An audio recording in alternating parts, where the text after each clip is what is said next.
But that's okay. We got this.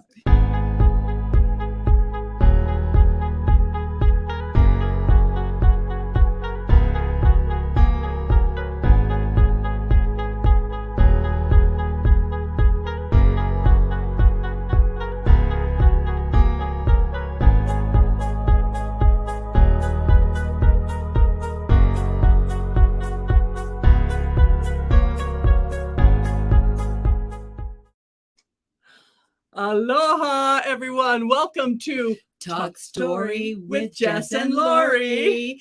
Mahalo. Hi, mahalo. I'm Laurie Napua Fagan. And I am Jessica Chun Williams. Mahalo for joining our Facebook Live. Today, we are coming to you streaming from Metro Phoenix, specifically Chandler, Arizona. So hello, family and friends in Arizona. That's right.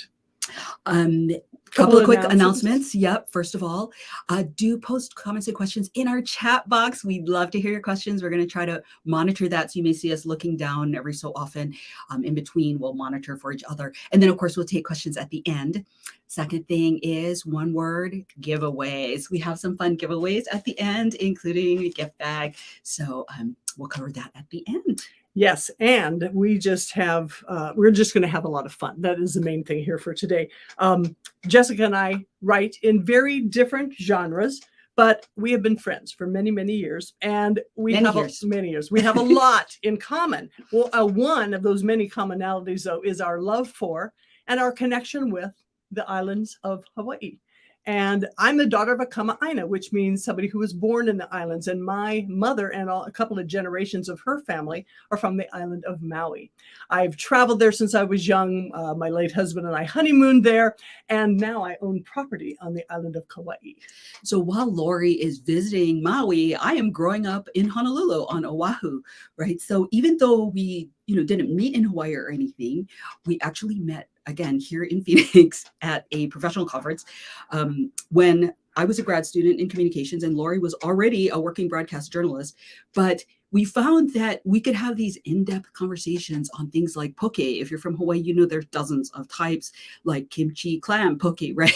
And we also have a shared love of honu. If you know what a honu is, it is a Hawaiian sea turtle like the one in Finding Nemo. And Laurie is so passionate that she actually has a honu tattoo. But we both love honu and things like that. So again, lots of things in common. And I'm trying to just make sure that we are going. So check your feed because I'm not seeing it in the feed just yet. If anybody is out there and can post a note to let us know you are seeing this, we are coming to you from my Read Laurie Fagan business page, her Savvy Friends press page, and my Read Laurie Fagan YouTube channel. Are you seeing anything? Yes. Hello out there. Hello. Anybody there? Okay. It's happening now. So you're there. Okay. That's there. Okay. I don't know why I so can't that find. may have been a broadcast lag. Okay. Thank Sorry you about for bearing that. with Okay. us. Sorry. Yeah. So, okay. My apologies. Let's go on here. So bellinis. Don't forget the bellinis. Oh, the bellinis. That's right. So our other commonalities, there's some, I'm hearing notes. Okay, thank you. We both have backgrounds in communications. We each have a son. We do love our bellinis, and we are just passionate about writing. So we've been each other's cheerleaders and sounding boards for many years. And so we just thought we'd share some of our writing experiences with you today. Yes, and we want to talk story, which, as you know from Hawaii, is just sharing our stories, sharing our journeys. Shooting the breeze, as we might say in Iowa. And, we had originally envisioned this as a series of joint book talks that were in person, but we all know what happened with COVID. So we pivoted, we are online, and we were going to actually end up in beautiful Hanapepe, Kauai, of which a little more later on. And hopefully that's going to happen in December. Fingers crossed. Okay. And so a couple of things we're going to cover today. We want to talk a bit about our backgrounds and how that influenced our writing. Maybe give you guys some ideas. Second thing, well, what are our books about anyway, especially since they're so different? A third thing is our writing process. Again, we have a totally different process, as you're going to see. And then also just a couple themes that are really super important to us. Some of you may know, empowering women, and then also just inspiring others to pursue their passions, something that it's not easy to do. We're full-time working moms. We both are running businesses. And so it's not easy to find time to write. and do that. But we want to encourage everybody to do the same, actually. And of course, we'll tell you about how you can get our books, where you can find them, and how to get personalized copies for yourself or for gifts. They make great gifts as well. And don't forget, we'll have giveaways at the end. So, Jessica, we're going to start right off. The name of your book is called Turkey Savvy. Let's take a look at that. It has classic recipes, checklists, everything you need to know to make a turkey dinner. Now, I grew up in Iowa. Turkey was like a must-do for Thanksgiving, for Christmas, etc. But as an Asian American growing up in Hawaii, you had Hawaiian, Japanese, Chinese food, right? That is right. If you, some of us still, if you ever go to Thanksgiving in Hawaii, rice will probably be served. 99% chance, right? We also had things like sushi, spam musubi. We might have Auntie Hungy's lemon chicken, Auntie Suchan's sesame balls, right? So that was how I grew up. And then there were two defining moments in my life. Some of you know, the first one was I met and married this guy from the Midwest. And so with that, he actually cooked the turkey a lot of times. I would do the sides. And then a second defining moment occurred. So we had our son, and one year our son said, that he was going to, we were at Thanksgiving, and he mentioned that Thanksgiving is my favorite holiday. So at that point, probably 10 years ago now, I started to collect the recipes that eventually became Turkey Savvy. So that's kind of my backstory. And finally in 2020, after all these years, my COVID book baby, Turkey Savvy, was born. Now, Laurie, you write crime fiction mysteries, and I really enjoyed the first two books. Cannot wait for the third book to drop this year. The series is called Behind the Mic Mysteries. Mm-hmm. And your first broadcasting job was in radio, a fascinating story, if I might add. And how did that influence your main character, Lisa Powers? As you mentioned, my very first job was working for KTAR radio while I was going to college here at Arizona State University, doing traffic reports, flying around the city, reporting on traffic conditions down below, reporting live radio at that time. And I later began doing some reporting and also working, on air shifts. And then after I graduated, they hired me full-time as an assistant producer for one of the talk show hosts. After that, I went into commercial and cable television, video productions, and I thought I'd try my hand at some fiction. And as they say, write what you know. So I decided to write about a journalist. Well, there are a number of television journalism sleuths, if you will, in the mystery genre, not that many radio reporters. So I thought I would take that opportunity and write. So my character is Lisa Powers, who's a young radio reporter, of which I used to be one. And she covers the crime beat for her Chandler, Arizona radio station, which is where I live when I'm not in Hawaii. And she also helps the police department solve cold cases because they're short-staffed and she's interested. And then because she's in this gritty crime world all day for kind of stress release, she writes these campy murder mystery podcast stories at night. So the titles of my books are all related to radio terminology: equalizer, fade out, dead air, bleeder. Those are actual radio terms, but maybe with a little more sinister slant in my case. And then something maybe a little more unusual, I took actors into a studio to record their voices and a lot of live sound effects. My son, Devin Hancock, helped us with that whole thing, putting it together. And so that is for the podcast portion of my audiobooks, of which I also narrated. Now, we want to talk about our very different writing approaches as well, because Jess, you're a very busy communications and change manager consultant. And so your writing schedule and approach is very different from mine. What works best for you? So you're going to see a big contrast. I tend to write in bursts.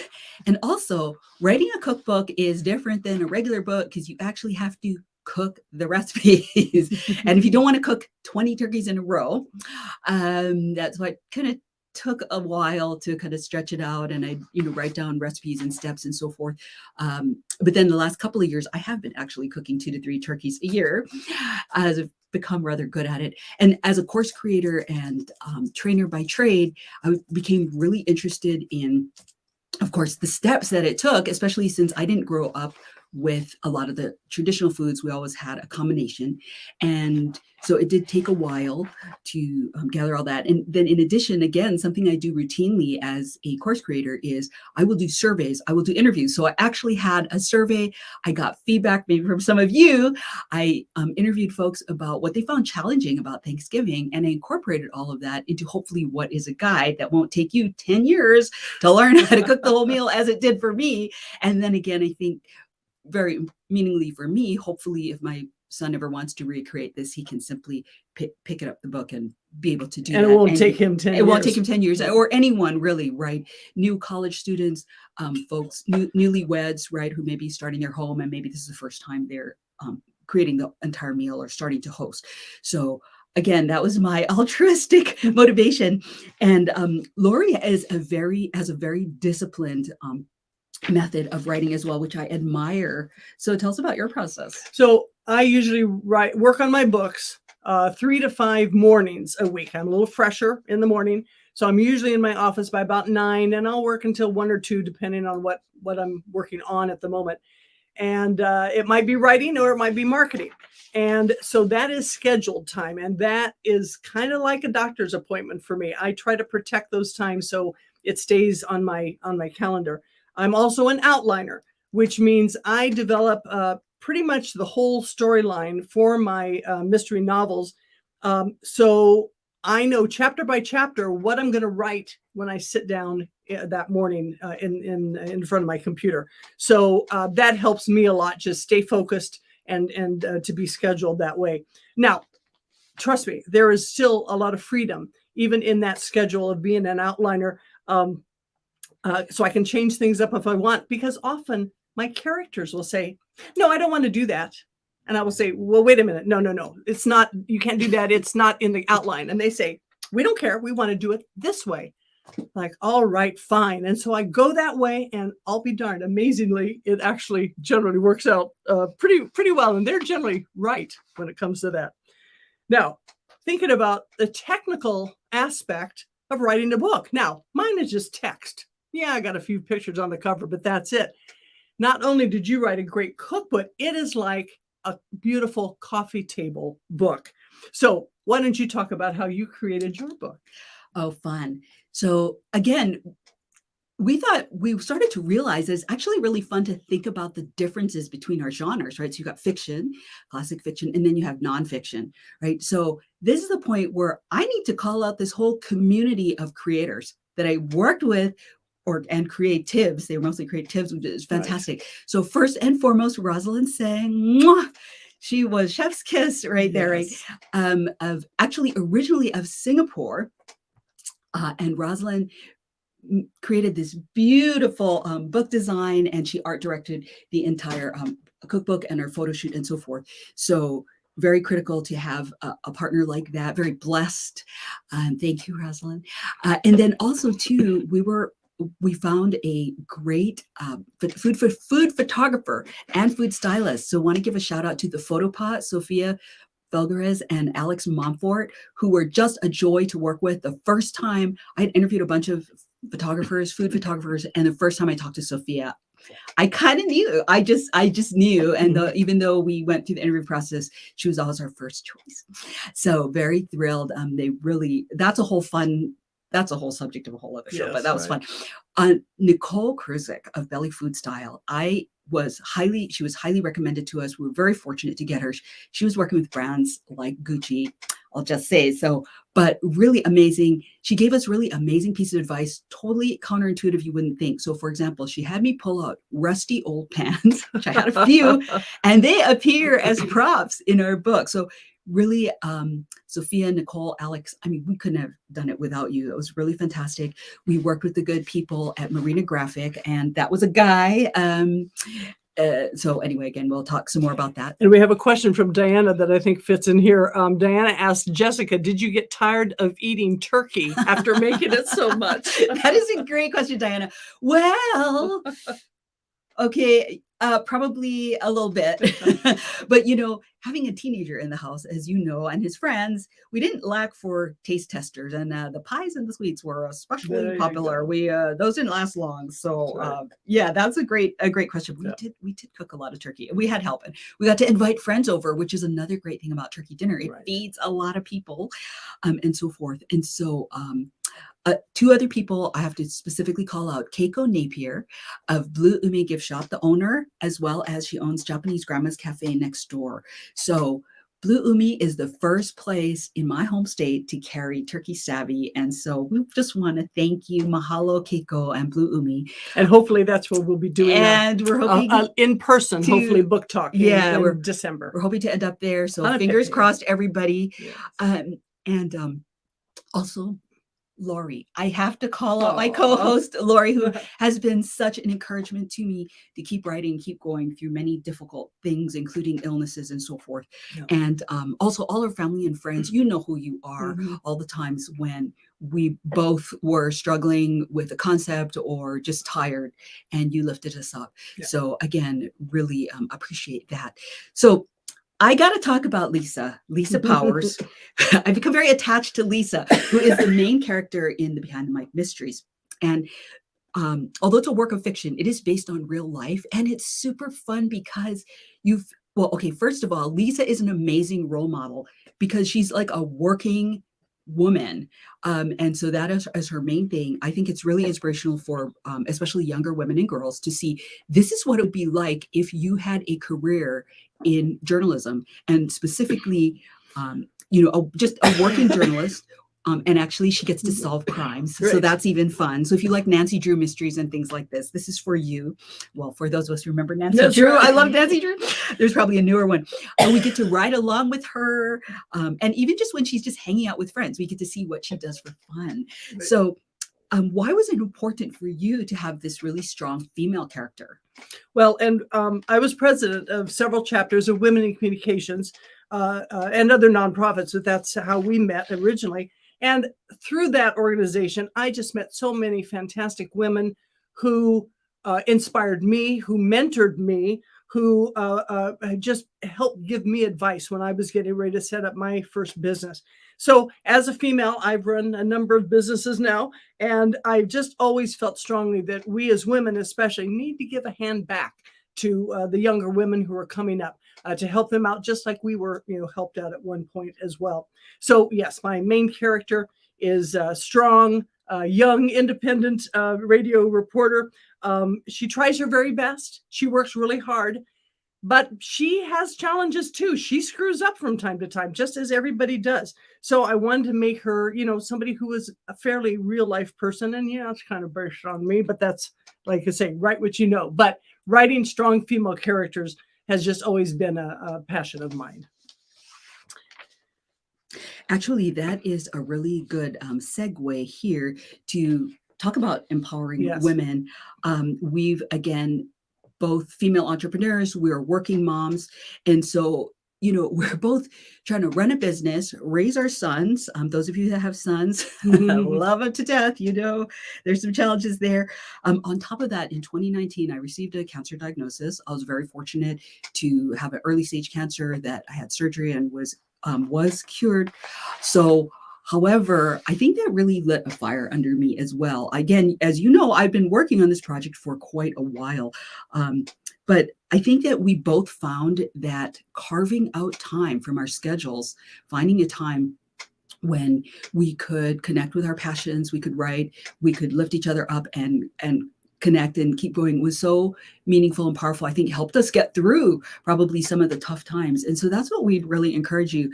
We've had people tell us, wow, I'd really like to do something like that. Or I'm just so tired. It's hard to fit it in with my work and everything. And believe me, we've been there, done that. Sometimes we're still there, but we do really feel strongly that it's well worth it. So I guess that's what we're here to say is that, yeah, we were able to get our books published. However, it wasn't always easy. Right. And just as I talked about before with the scheduling portion, again, I schedule everything down, not only writing time, but marketing time, writing Facebook posts, when I'm going to work out in do my water aerobics in my pool. I even schedule my lunch breaks and whatever. Because if it's on my schedule, it has a 50-50 chance of actually getting done.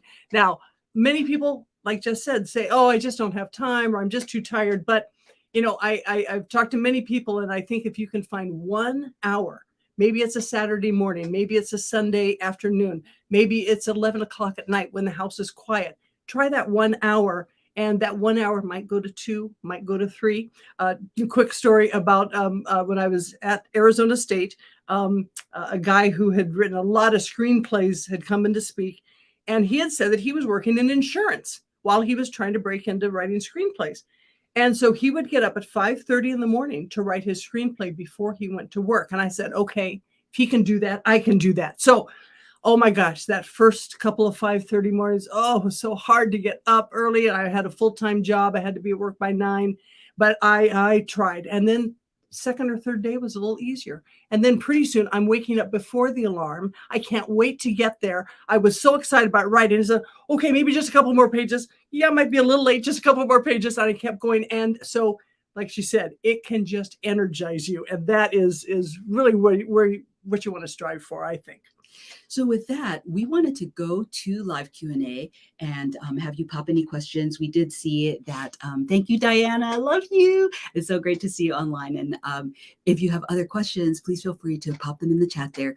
But something that Laurie has gotten a lot of questions on is around how she went from being a working journalist. Remember when I met her, she's doing helicopter news, these kinds of things. How did she go to becoming a novelist? Right. And, it was one of those things that, having worked in radio, television, and print, so I really came full circle with that. I thought I'd never be able to write fiction. I write about the facts. It's all about, the truth, right? Well, as another writer friend of mine, Katrina McPherson, says, we graduated from MSU. Make stuff up. Oh my gosh, it is so freeing to be able to write fiction because you can just make it up as you go along. And that part is just great fun. So a lot of my stories are actually based on real events and real stories that I covered during my journalism days. Highly fictionalized, of course. Now, while my first book took more than 5 years to finish, my husband was sick and later passed away. So that was a real challenge. I've been trying to do a book a year since, but when COVID hit and I was working on Bleeder, I could not write about murder and death and domestic violence, which is the theme for this third book in my series. So I had to find something more positive for me to work on. So I was making masks. I did a YouTube show called AZ Creates, where we interviewed a lot of creatives from Arizona.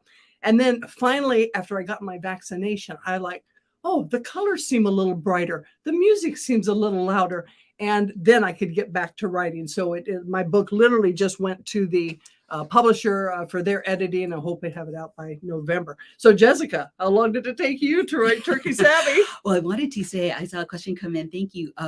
That I tend to be more, it's true, you guys know me, I do tend to be more of a late night person. And with all these demands, yes, that is when I got a lot of writing and editing done.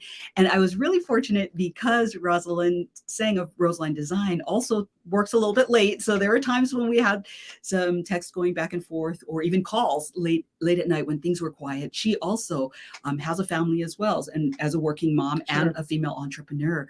And I mean, talk about the challenges, right? It's not only our own health and working, but also our close family members. And so, yeah, we both had to overcome a lot of challenges. And I do remember when my son was little, I mean, nap times were like golden. It was like, okay. So, and then there was no time for writer's block. It's like, I got 2 hours, I jump in and go. Right. So, and I did a lot of late nights too, but now it's just me and my cat. So I can write at any time now. Right. Your son still needs you though. That's right. Then thank you. Shout out to him for helping us do right. lighting. Devin Hancock, sound engineer extraordinaire, and also lighting tech and everything.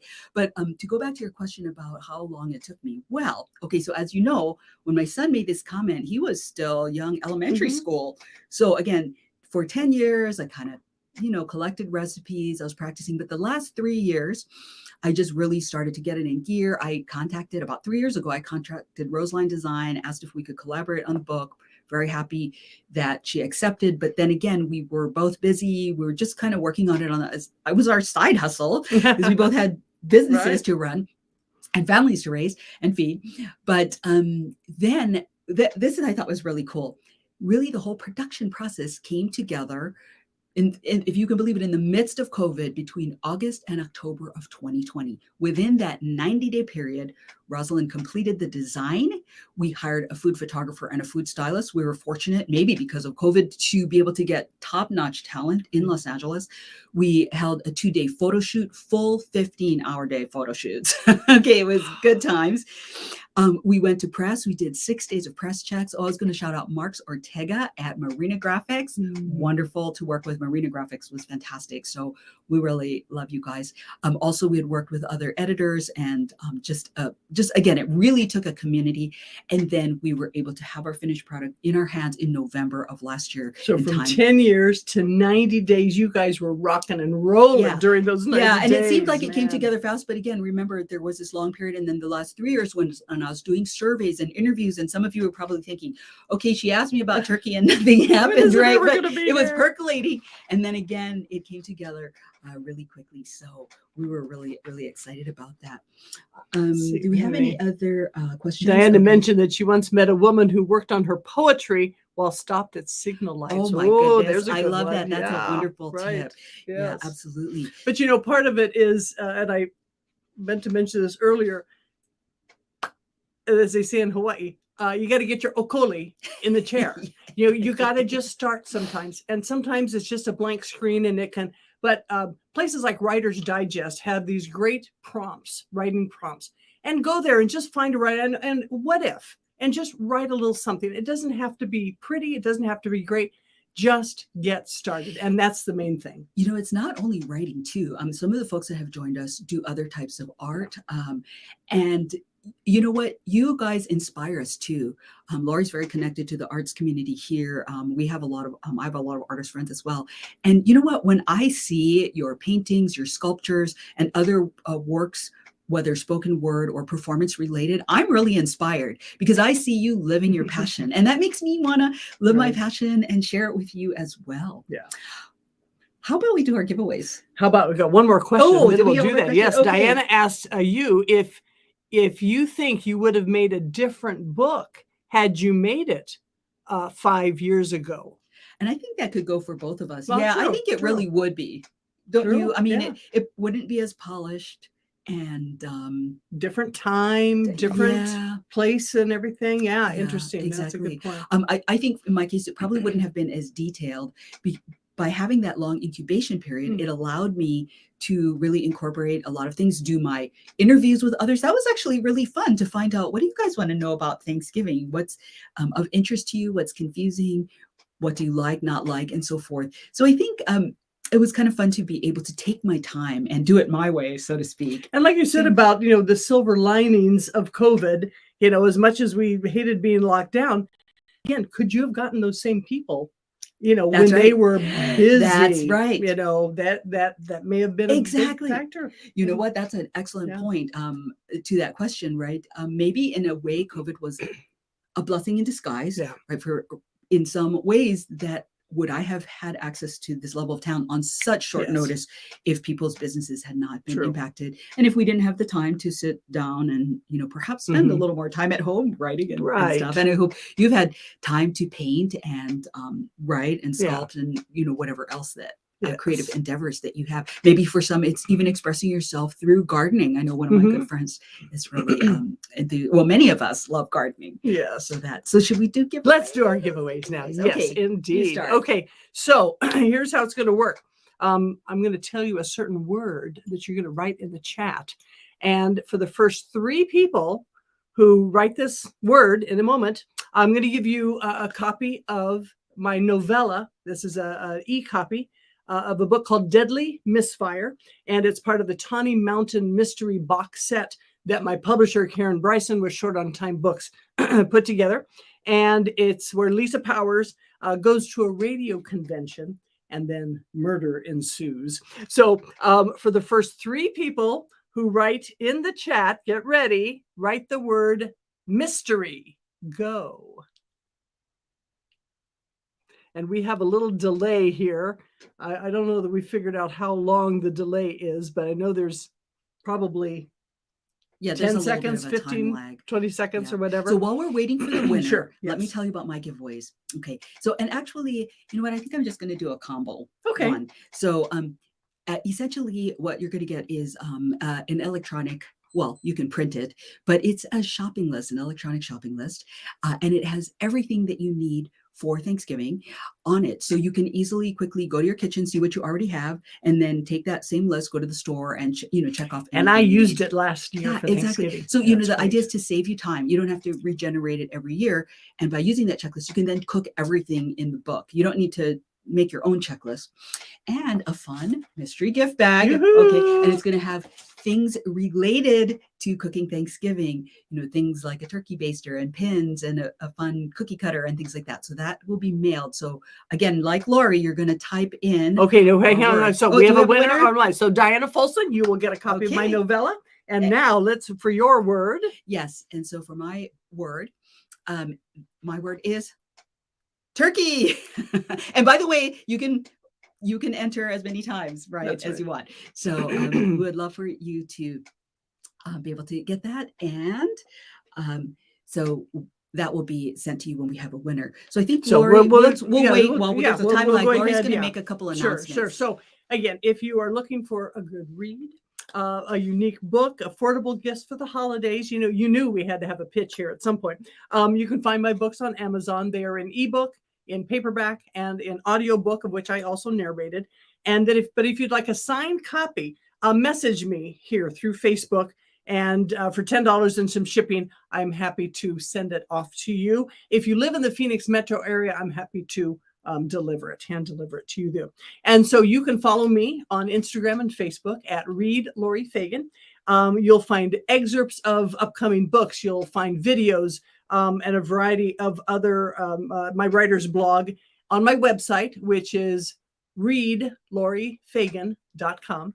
And then if you want to subscribe to my brand new YouTube channel, it is Read Laurie Fagan on YouTube. And at the moment, we're waiting for SEO to catch up. If you do a general browser search for Read Laurie Fagan YouTube, it'll go straight there. If you're in YouTube and you type in Read Laurie Fagan, you got to scroll down a little bit. You'll see all my AZ Creates stuff there as well. But we hope that we get some new friends here today as well. And my books are currently available primarily on our website, savvyfriendspress.com. We are planning some additional distribution outlets. We'll keep you posted.